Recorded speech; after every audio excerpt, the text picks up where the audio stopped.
chamber for which the pressure needs to be measured. So what usually happens is that the gas molecules from this chamber will enter the vacuum location, and these are the gas molecules that we are talking about. Okay, the vacuum does have two connections. Okay, and one connection we call it as line one, and then the line one. This is basically your negative terminal. So this is your negative terminal, and on the other hand, what we have is this side, which is actually having a grid which is also connected, which is connected to the positive terminal. So this is positive and this is negative. Okay, so these I'm marking as line 2 and line 1. Okay, so please note this. Apart from that, I am marking here two regions. So that means if I'm saying that I'm applying a power supply to one, that means I am switching on this particular battery. Okay, and this is the region along which the gas molecule will enter. Okay, and based on this, I think we can just complete our theory part here. So what happens usually is when the power, okay, is supplied to one, so with one we have supplied some power, the negative electrons will basically flow to the grid, right? So that's quite obvious, okay? And also some will cross. So the chances are that they will flow to the grid, okay? They will get accumulated there, and some of them will actually cross because there is a gap here between the grid, okay? So grid is something which will basically have, okay? So this crossing will happen due to the gaps, okay? Gaps. So what happens is that these electrons that we are talking about, okay, will hit the gas molecule. Okay, gas molecule. So you will have enough energy to heat the gas molecule and basically create ions, and they will actually create ions. Okay, so they will hit the gas molecule and will create ions. So the electron which crosses basically. It's not that every electron will go and hit. Okay, so this is a way to control the number of electrons creating the ions. What happens when the ions are created? There will be a number of positive ions. Okay, there will be a number of positive ions here, and these positive ions will actually start moving towards the cathode. Okay, so this is what we are going to understand now. Okay, so what happens is this idea is simple. The positive ions, okay, will move upwards, right, obvious, and electrons will, and that will actually happen near the grid. So near the grid, we will have the electrons and the ions will accumulate here. Okay. So there will be a rise of current because of this ion, and there will also be a current flowing in line 2 because of the electrons which get accumulated in the grid. Okay. So that's why we can say that this generates, okay, current in, just write down this line 1. 1 and 2 and line 1 and line 2 are two different things. Okay, I think we can get it. That is the grid line. So line 2 is basically nothing but the grid line. And then what we can say is ionization will happen. Now when will ionization happen? If only there is more. And how many molecules will be there and how much ionization will take place will depend what is the pressure inside the chamber. Okay, and that's the simple idea of knowing the pressure inside the chamber. Okay?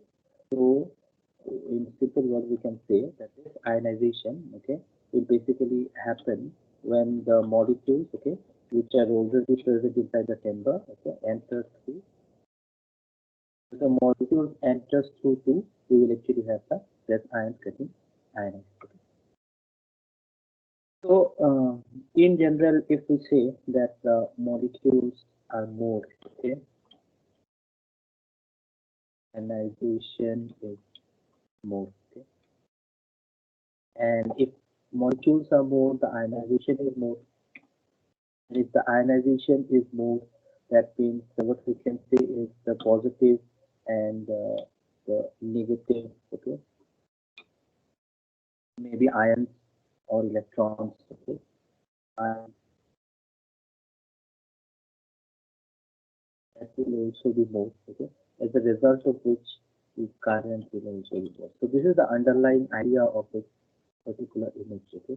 So this is exactly what is happening here, okay, and this is what I meant to say. So what happens is this, okay. So if we basically we have the molecules more. So if the pressure is more, the molecules will be more. Okay.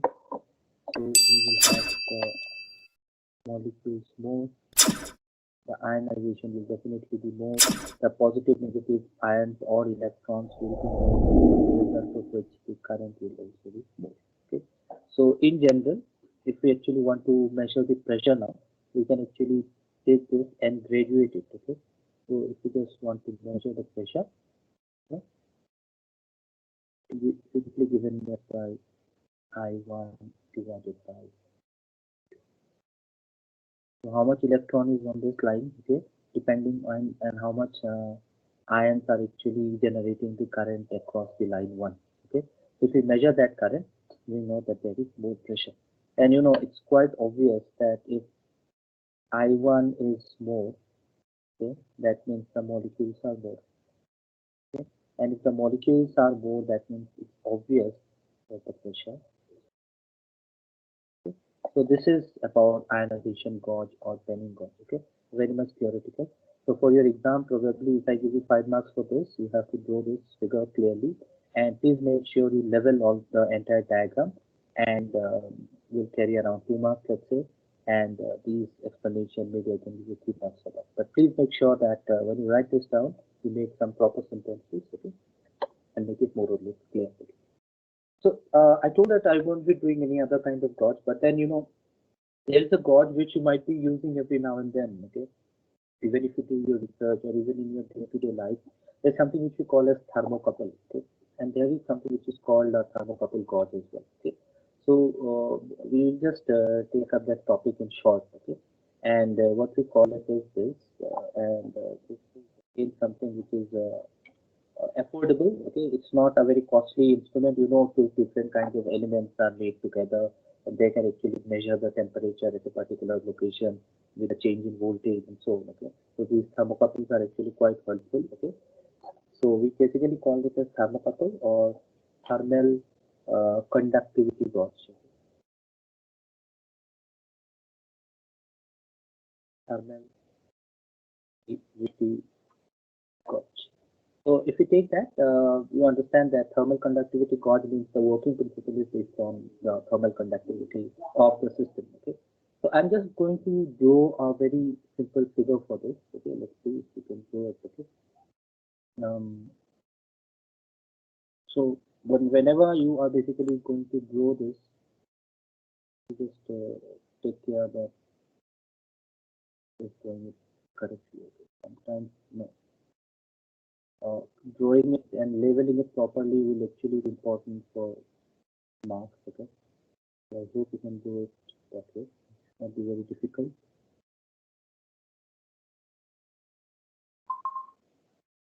These devices, the working principles are quite simple. Okay, the idea, whatever you need, you already have it. Okay, from your classes. So this is something which I the thermocouple. Okay, this is that thing that I'm doing right now. Okay, you know, depends on what kind of voltage you are actually getting based on the temperature difference. And if we calibrate the instrument, we can actually get the exact value that at what voltage, what is the temperature. That is how exactly it is measured. Okay. So this is your thermocouple. Okay. And then we have got this.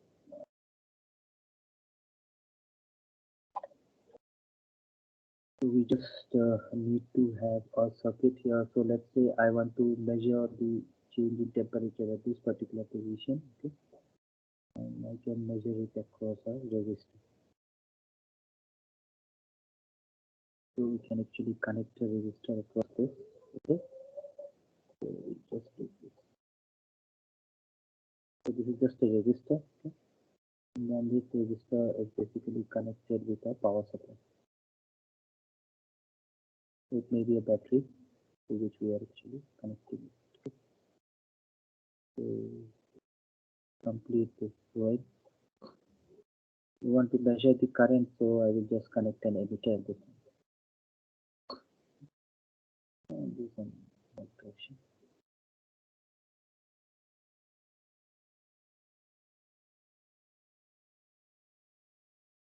So what we have here is this. So maybe I can connect a voltmeter here, okay, and this will actually measure the voltage. Okay, let me just connect this, and this may be the chamber. Okay, so we will have some background here. I write down the sentences, and I think it should be clear then. Okay. And then thermocouple will have two different kinds of elements. There are different kinds of thermocouple. Okay, we're not just going into this. Okay, and this is basically nothing but here thermocouple. So this is your thermocouple. Okay. We have it, and then we want to measure the current in the circuit. So I will take an emitter here. This is the emitter, and then you can actually have a load resistance across this. Okay. So this is a basic diagram of thermocouple. Okay, and this part is basically nothing but the filament whose temperature needs to be measured. The idea is something similar. Okay, you have a filament, the vacuum chamber comes into contact, the molecules of the chamber comes in contact, and changes the temperature of this filament. And this change in temperature is actually measured by a thermocouple and not the Pirani gauge that we talked about. That means the one which uses the Wheatstone bridge principle. Okay, so this is actually a good tool because a slightest change of voltage can be actually measured, and that is basically nothing but one of the advantages. So because of this, we can say that it can actually measure low pressure. Okay. So it can actually measure low pressure. So let's try to write down few points here. Okay. The first point is it can actually measure low pressure. So it can measure low pressure. That's important. Okay. Secondly, the pressure, understanding this, I think we need this around current carrying wire. Okay, influences the thermal conductivity. The thermal. If we basically have a current carrying wire, and if there is a change in pressure, the drop in pressure that actually influences the conductivity. And this change in conductivity, if we can measure, we can actually say what is the pressure of a system. Okay, so what I can do is I can just simply write it down. Rate at which, okay, it is. I think this one we have already done in Pirani cost, so it's not very complicated. Okay, rate at which heat is transferred by conduction. Okay, unit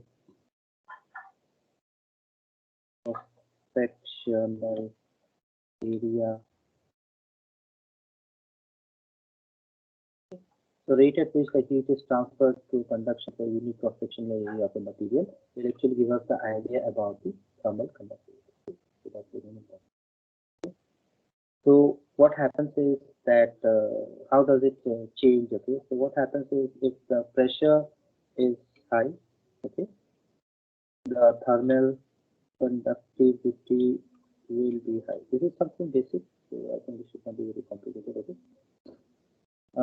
and high. If the pressure is low, the thermal conductivity will be low. Okay, so if the pressure is low, so we need to know that that pressure is low, then temperature or the filament temperature, we can say filament temperature is high. Okay, so this is the opposite. Okay, please remember this. What happens is if the pressure is high, there are more gas molecules, and those gas molecules will extract heat from the filament. If it extracts heat from the filament, the temperature of the filament will be less. But if the pressure is low, that means there are less number of gas molecules. So that means the filament does not have enough heat carrier. Okay, so that means the molecules are less in number around it, which can actually carry the heat. Okay, and because of this, what we can say is that the temperature is actually high. Okay, so it's just the opposite. So we have to just understand this logic. This is quite logical. Okay, more of a common sense here. So what happens is we can actually supply the current and see what is the current that is needed to maintain the temperature, okay, and that will actually give us an idea. So same current is supplied, but thermal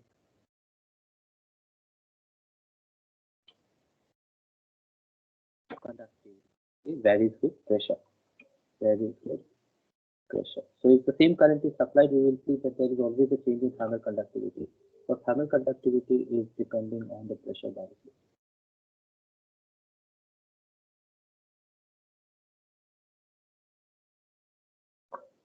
So what happens is then temperature is measured. Whatever is the temperature that is being measured, and that measuring is actually done by the thermocouple. And whatever change happens, based on that, we can say what is the pressure inside the chamber. So the idea is something which is similar to a periodic gauge. Okay?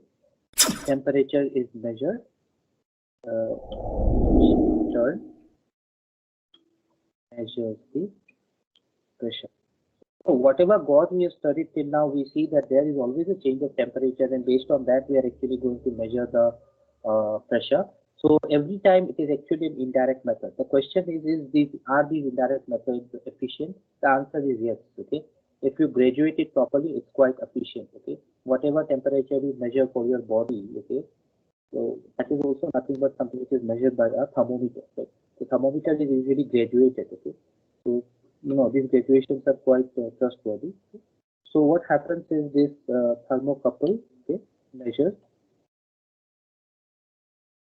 the voltage. So basically if there is a change in pressure there or change in temperature, the thermocouple will measure the voltage, okay, and this measuring the voltage will be basically done from the heated filament, and that heated filament is nothing but you can say the main part which actually measures the change in temperature. Okay, thermocouple measures the voltage of the heated filament, and what happens is the heat of filament and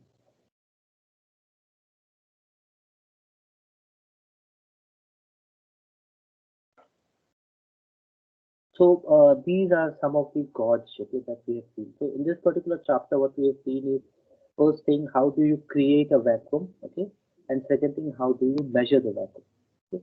So measuring, we use gauge, okay, and these gauges are basically nothing but which are used to measure temperature above the atmospheric pressure, okay, and if we graduate it properly, and if you look into any kind of vacuum system, okay, you can actually see that the gauge will also measure pressure below the atmospheric pressure. Okay, and if it is measuring below the atmospheric pressure, we are talking about a vacuum pressure. Okay, and if you are measuring it above that atmospheric pressure, okay, we are actually measuring the absolute pressure with respect to zero vacuum. Okay, so these gauges, this is the basic idea. Okay, and these are used in different instruments to measure the pressure. So if you're using an instrument like a SEM, okay, scanning electron microscope, and if you want to create high pressure, how do you measure it? Okay, we use sensorizers. Okay,